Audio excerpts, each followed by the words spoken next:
Hello friends, welcome to concept coaching classes. आज हम फिर संविधान के एक बहुत ही महत्वपूर्ण चैप्टर के साथ आपके सामने आए हुए हैं। आज हम संविधान सभा के गठन के बारे में बात करेंगे कि किस प्रकार संविधान सभा का गठन हुआ और संविधान सभा के द्वारा भारत के संविधान का निर्माण किस प्रकार किया गया। देखिए, भारत में ब्रिटेन का अधिकार था, भारत ब्रिटेन का गुलाम था, इसलिए भारत पे जो कानून बन रहे थे, जो भारत पे कानून चलाए जा रहे थे, वो कानून सीधे ब्रिटेन की संसद द्वारा बन रहे थे। मतलब ब्रिटेन की संसद भारत पे अपने कानून थोप रही थी और यहाँ के लोग ये मांग कर रहे थे कि हम आपके उन कानूनों को नहीं मानेंगे, हम तो स्वयं अपने कानून बनाएंगे। स्वयं अपने कानून बनाने के लिए एक संविधान का होना जरूरी था, क्योंकि भारत में तो संविधान था ही नहीं। संविधान निर्माण की बात की जा रही थी कि भारत में भी संविधान का निर्माण हो, और संविधान का निर्माण करने के लिए संविधान सभा का गठन किया जाता है। क्योंकि भारत में संविधान सभा के निर्माण की जो मांग थी वो तो बहुत पहले से की जा रही थी। देखिए, सबसे पहले 1895 में बाल गंगाधर तिलक ने स्वराज बिल के माध्यम से इस मांग को उठाया कि भारत में एक संविधान सभा का गठन किया जाएगा जो अपना खुद का संविधान बनाएगी। बाद में महात्मा गांधी ने 1922 में महात्मा गांधी एक पत्र निकालते थे हरिजन, उसमें उन्होंने कहा कि जो भारत की संविधान सभा है वो भारतीयों के द्वारा बनाई जाएगी और वो खुद भारत के संविधान का निर्माण करेगी। यही बात 1924 में स्वराज पार्टी ने भी की। 1928 में मोतीलाल नेहरू ने जब नेहरू रिपोर्ट प्रस्तुत की, उसमें भी संविधान सभा के गठन की बात की गई। फिर 1934 में औपचारिक रूप से, ये थोड़ा इंपॉर्टेंट बिंदु है क्योंकि औपचारिक रूप से संविधान निर्माण की जो मांग है वो मानवेंद्र नाथ रॉय ने की, एम.एन. रॉय ने की। कांग्रेस ने भी 1935 की अपने वार्षिक अधिवेशन में और फिर उसके बाद कई अधिवेशनों में भारत के संविधान सभा के निर्माण की मांग की। ये तो बात मांग की हो गई, लेकिन मांग को पूरा हुआ कि नहीं हुआ। लेकिन जब चूंकि दबाव बनता है, वहां से दबाव दो तरीके से बन रहा था। एक ओर तो अहिंसात्मक तरीके से आंदोलन चल रहे थे, राष्ट्रव्यापी आंदोलन चल रहे थे, जनता में बहुत रोष था, गुस्सा था और वो अंग्रेजी सरकार से मुक्त होना चाहती थी। दूसरे ओर एक ऐसे लोग थे जो अनुनय विनय प्रार्थना में विश्वास नहीं रखते थे, वो तो तुम मुझे खून दो मैं तुम्हें आज़ादी दूंगा, इस मानसिकता पे काम कर रहे थे। भगत सिंह, सुभाष चंद्र बोस, चंद्रशेखर आजाद, वो अपने तरीके से अंग्रेजों को देश से भगाना चाहते थे। इसलिए दोनों तरीके से अंग्रेजों पर दबाव बन रहा था, वहीं अंतर्राष्ट्रीय दबाव भी था भारत को आज़ाद करने के लिए। तो फिर अंग्रेजों के पास कोई दूसरा विकल्प नहीं था, इसलिए उन्होंने भारत की जो संविधान सभा के निर्माण की जो बात है उसको स्वीकार किया। सबसे पहले वह मांग उन्होंने 1940 में अगस्त प्रस्ताव के माध्यम से स्वीकार की। ठीक, उसके बाद उसी मांग को 1942 में क्रिप्स मिशन के तहत दोबारा अंग्रेजों ने यह प्रपोजल रखा, यह मांग रखी कि हाँ, कि भारत की संविधान सभा है उसका गठन किया जाएगा और भारत के संविधान का निर्माण किया जाएगा। चूंकि क्रिप्स मिशन के जो प्रस्ताव है उसको कांग्रेस और मुस्लिम लीग दोनों ने ही अस्वीकार कर दिया था। इसके बाद कैबिनेट मिशन भेजा गया 1946 में। सो भारत का जो संविधान सभा का निर्माण हुआ, वो संविधान सभा का निर्माण कैबिनेट मिशन के तहत किया गया। तो इसमें दो प्रकार के इंपॉर्टेंट बिंदु हैं कि सबसे पहले संविधान सभा के निर्माण की जो बात है वो कब स्वीकार की गई ब्रिटेन के द्वारा, तो वो की गई 1940 में। और भारत की संविधान सभा का निर्माण किसके तहत हुआ, तो निर्माण हुआ कैबिनेट मिशन के तहत। कैबिनेट मिशन में 3 सदस्य थे, जिसमें से एक अध्यक्ष था और 2 अन्य सदस्य थे। 3 सदस्यीय था। अध्यक्ष थे पेंथिक लॉरेंस और सदस्य थे A.B. अलेक्जेंडर और स्टैनफोर्ड किप्स। कैबिनेट मिशन ने कुछ अपने सुझाव रखे संविधान सभा को लेकर कि संविधान सभा के जो सदस्यों की संख्या है वो 389 रखी जाएगी। संविधान सभा के सदस्यों का जो चुनाव होगा वो अप्रत्यक्ष रूप से होगा, ध्यान रखना, अप्रत्यक्ष रूप से होगा। प्रांतीय विधानसभा के निर्वाचित सदस्यों द्वारा संविधान सभा के सदस्यों का निर्माण किया गया, चुनाव किया गया। क्योंकि मतदान की 2 पद्धति होती हैं, चुनाव की 2 पद्धति होती है, एक प्रत्यक्ष होता है, एक अप्रत्यक्ष होता है। जब जनता सीधे अपने प्रतिनिधि को चुनती है तो प्रत्यक्ष होता है, लेकिन संविधान सभा में संविधान सभा के सदस्यों का चुनाव जनता ने डायरेक्ट नहीं किया। जनता ने पहले प्रांतीय प्रतिनिधि चुने, उन प्रांतीय प्रतिनिधियों ने संविधान सभा के सदस्यों का चुनाव किया। प्रत्येक 10 लाख की जनसंख्या से संविधान सभा के लिए एक सदस्य का चुनाव किया गया, 10 लाख की जनसंख्या से। अब 389 सदस्यों में से 296 सदस्यों का ही चुनाव होना था। ये आपको ध्यान में देना है कि जो चुनाव के लिए संविधान सभा की सदस्य संख्या थी वो 296 थी। फिर 93 कौन लोग थे? तो 93 लोग देसी रियासतों से चुने जा रहे थे। अब ये सवाल यहाँ उठता है कि देसी रियासतें क्या थी? देसी रियासतें कोई स्वयं की संप्रभु रियासतें नहीं थे। कुछ राजा अंग्रेजों के अधीन खुद नाम मात्र के राजा थे। ना तो उन्हें सेना रखने का अधिकार था, ना ही उन्हें अपने रियासत में कर लेने का अधिकार था। वो तो केवल अलंकारिक राजा थे, नाम के राजा थे और छोटी छोटी रियासतों में रहते थे। अल्टीमेट पावर जो था वो अंग्रेजों के पास ही था। तो देसी रियासतों से भी 93 सदस्यों को मनोनीत किया जाना था। मतलब राजा अपनी देसी रियासत से सदस्य को भेजेगा, मतलब यहाँ चुनाव नहीं होने थे, यहाँ मनोनीत किया जाना था। तो ध्यान रखना, कुल संविधान सभा के 389 सदस्यों में से चुनाव 296 का ही होना था। ठीक है, अब उस 296 को भी बांट दिया गया। उस समय ब्रिटेन के जो ब्रिटिश शासित भारत था उसमें 11 प्रांत थे जो गवर्नर चला रहे थे और 4 ऐसे प्रांत थे जो उच्चायुक्त प्रांत थे। उच्चायुक्त प्रांत को हम आज के केंद्र शासित प्रदेश मानते हैं। जिस तरीके से आज केंद्र शासित प्रदेश होते हैं उसको उस पर केंद्र शासन व्यवस्था संभालता है, उसी प्रकार से जो कमिश्नरी प्रांत थे, इनको एक अन्य नाम कमिश्नरी प्रांत भी बोलते हैं, तो जो कमिश्नरी प्रांत थे उनकी संख्या 4 थी। अब प्रांतों में 292 सदस्य प्रांतों से चुने जाने थे और कमिश्नरी प्रांतों से 4 सदस्यों का चुनाव होना था। तो टोटल 296 सदस्यों का चुनाव होना था। लेकिन यहां मुस्लिम लीग को आपत्ति हुई। मुस्लिम लीग ने यहां यह अपना तर्क रखा कि चूंकि भारत हिंदू बाहुल्य देश है, यहाँ लोकतंत्र भी है और चूंकि चुनाव में लोकतंत्र में चुनाव में क्या होता है, जनता सीधे कैंडिडेट को चुनती है। चूंकि हिंदू ज्यादा है इसलिए संविधान सभा में जो मुस्लिम होंगे उनके जो हित होंगे वो प्रभावित होंगे, इसलिए हमें कुछ सीटें आरक्षित चाहिए। मुस्लिम लीग की इस बात को मान लिया गया और संविधान सभा के सदस्यों की सीटें आरक्षित कर दी गई। अब टोटल 296 सदस्यों में जो सीटें आरक्षित नहीं थी, जिसमें सभी लोग अपने कैंडिडेट उतार सकते थे, वो 213 थे। ठीक है, और 79, ये आपको आंकड़े याद रखना है कि 79 जो सीट थी संविधान सभा की वो मुसलमानों के लिए आरक्षित रखी गई थी और 4 सीटें थी वो सिख के लिए आरक्षित रखी गई थी। तो टोटल आरक्षित सीटों की कुल संख्या कितनी हो गई थी? 83। तो संविधान सभा में टोटल आरक्षित सीटें 83 थी और जनरल सीटें 213 थी। ये आंकड़े आपको याद है ना, ये क्वेश्चन कई बार एग्जाम में रिपीट हो चुका है।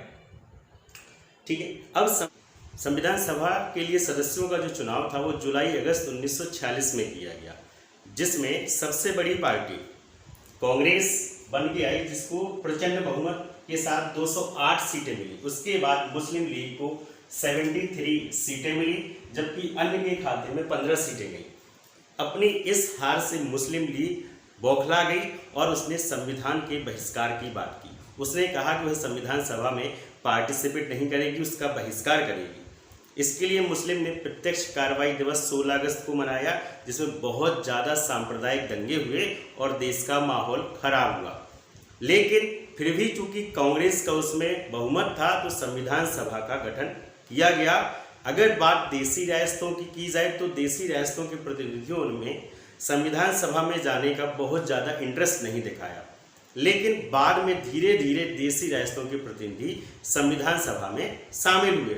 अगर प्रांतों में बात की जाए कि सबसे ज़्यादा प्रतिनिधि किस प्रांत से शामिल किए गए, तो सबसे ज़्यादा प्रतिनिधि संयुक्त प्रांत, जिसे आज का उत्तर प्रदेश बोला जाता है, सबसे ज़्यादा प्रतिनिधि उसी से शामिल हुए। और अगर रियासतों में देखा जाए तो मैसूर रियासत से 7 प्रतिनिधि शामिल हुए। ये देखिए, संयुक्त प्रांत से 55 और देसी रियासत से मैसूर से सबसे ज़्यादा 7 प्रतिनिधि शामिल हुए।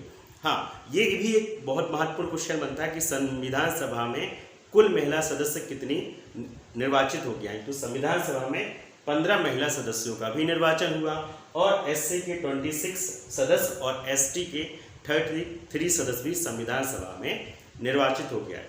चूँकि अब मुस्लिम लीग तो बहिष्कार कर रही थी और देसी राष्ट्रों के प्रतिनिधि धीरे धीरे संविधान सभा में शामिल हो रहे थे, तब संविधान सभा की जो प्रथम बैठक होती है वो 9 दिसंबर 1946 को होती है। 9 दिसंबर 1946 को 211 सदस्य संविधान सभा की पहली बैठक में शामिल होते हैं।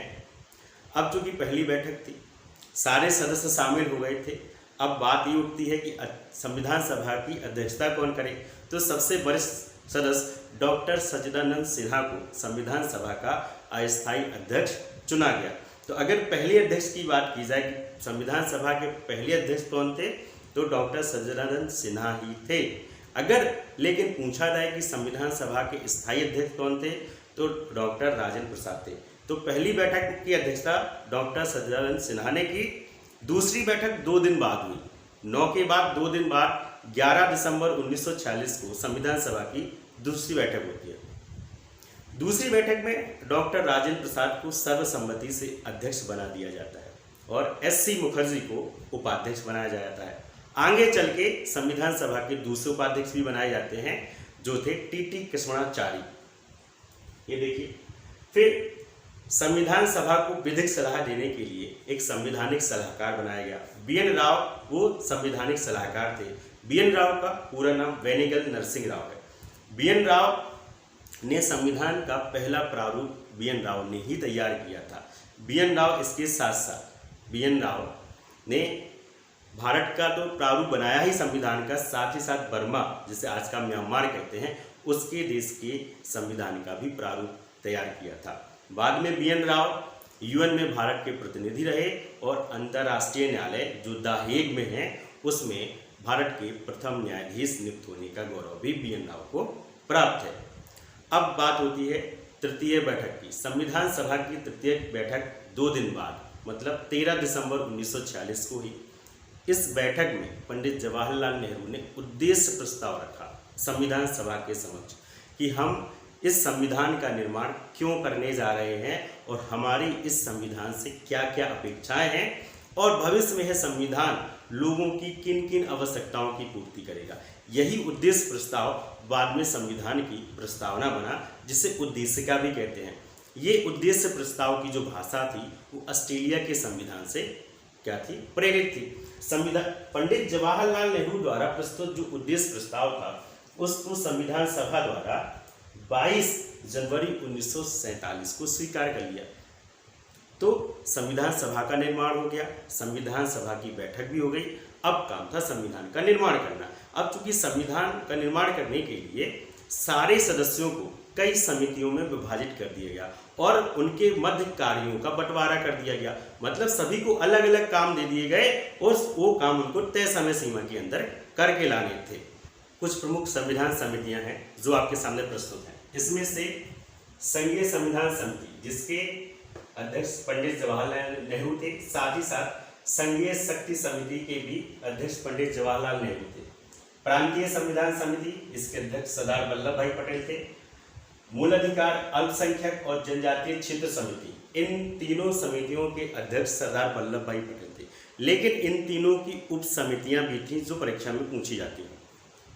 मौलिक अधिकार संबंधी जो उप समिति थी उसके जो अध्यक्ष थे जेबी कृपलानी थे और अल्पसंख्यक अधिकारों संबंधी जो समिति थी उसके जो अध्यक्ष थे वो एससी मुखर्जी थे। जनजातीय क्षेत्र समितियां, उसके जो अध्यक्ष थे वो गोपीनाथ वारदौली थे। इसके साथ साथ राष्ट्र ध्वज तदर्थ समिति, जिसे झंडा समिति भी बोलते हैं, उसके अध्यक्ष डॉक्टर राजेंद्र प्रसाद थे। डॉक्टर राजेंद्र प्रसाद।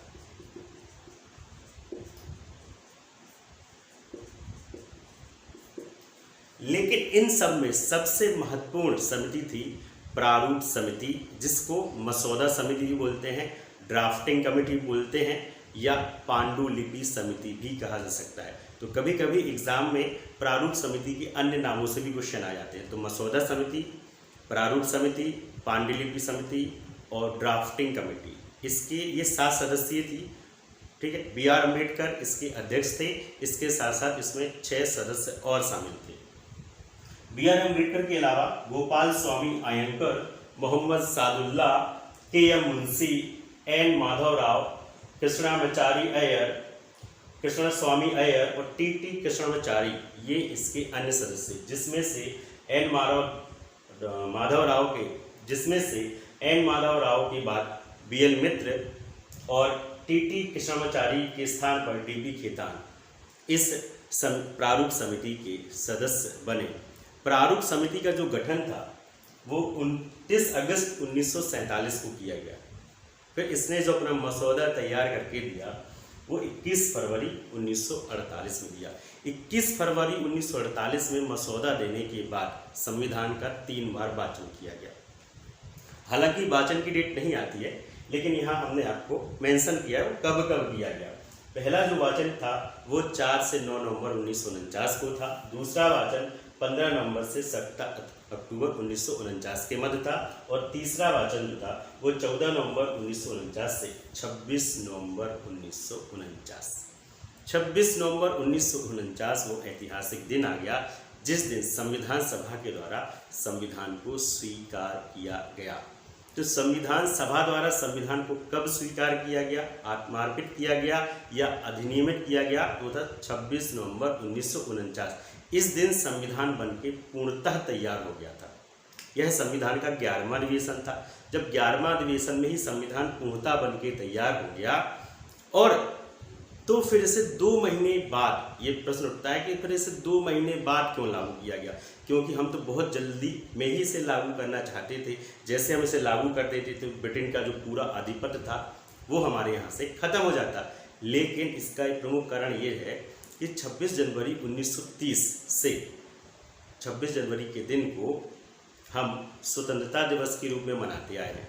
बात यह है कि पंडित जवाहरलाल नेहरू ने लाहौर अधिवेशन किया, जिसमें रावी नदी के किनारे उन्होंने झंडा फहराया और पूर्ण स्वराज का संकल्प लिया। वो दिन था 26 जनवरी 1930। तो 26 जनवरी 1930 को प्रथम स्वतंत्रता दिवस हम मनाते आए। हालांकि हम स्वतंत्र नहीं हुए थे, लेकिन उस भावना को बनाए रखने के लिए, जिंदा रखने के लिए ये स्वतंत्रता दिवस के रूप में मनाते आए।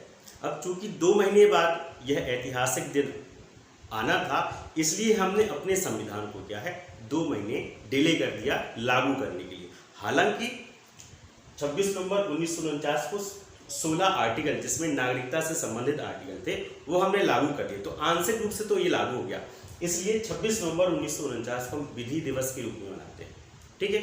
अब बात आती है संविधान का अंतिम अधिवेशन 24 जनवरी 1950 को हुआ। 24 जनवरी 1950 को संविधान का क्या हुआ, अंतिम अधिवेशन, संविधान की 12वीं बैठक हुई। इस बैठक में क्या किया गया, इस बैठक में संविधान सभा को भंग कर दिया गया।